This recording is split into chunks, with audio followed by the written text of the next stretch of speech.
Assalamualaikum warahmatullahi wabarakatuh.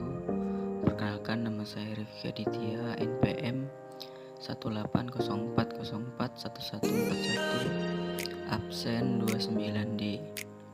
Di sini saya akan menjelaskan materi pandangan Islam terhadap uang. Oke, di sini ada 3 pembahasan. Yang pertama adalah konsep uang, yang kedua adalah fungsi uang, dan yang ketiga adalah uang dalam pandangan Islam.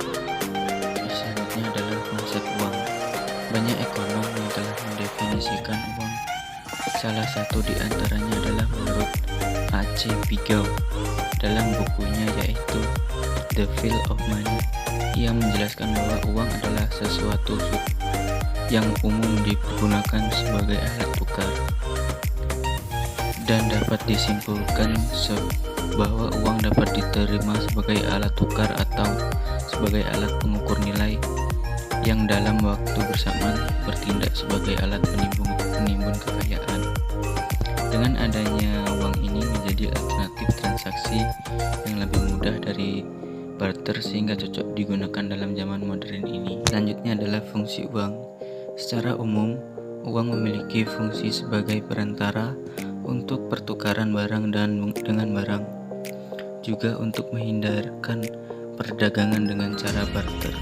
Secara lebih rinci, fungsi uang dibedakan menjadi 2, fungsi asli dan fungsi turunan.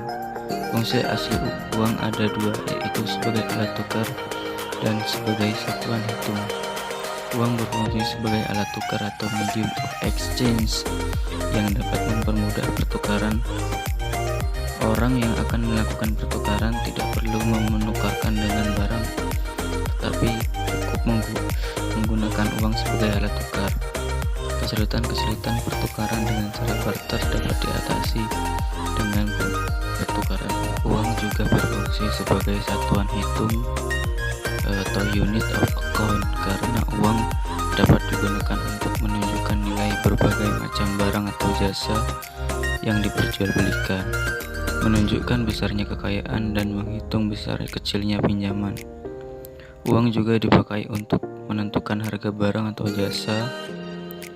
Alat penunjuk harga sebagai alat satuan hitung, uang berperan untuk memperlancar pertukaran. Yang terakhir adalah uang dalam pandangan Islam.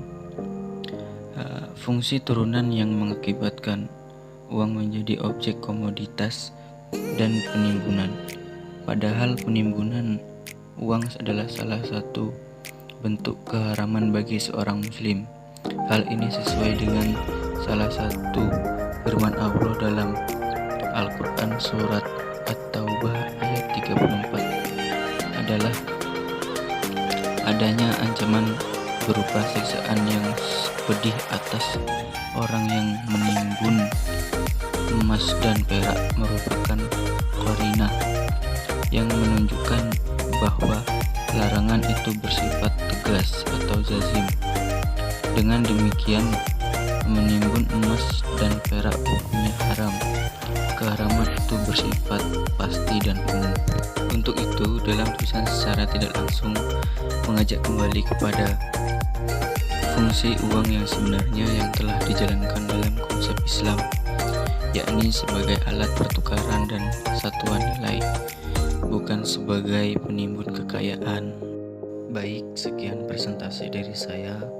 Apabila ada kekurangan atau kesalahan, saya mohon maaf, karena manusia tidak ada yang sempurna.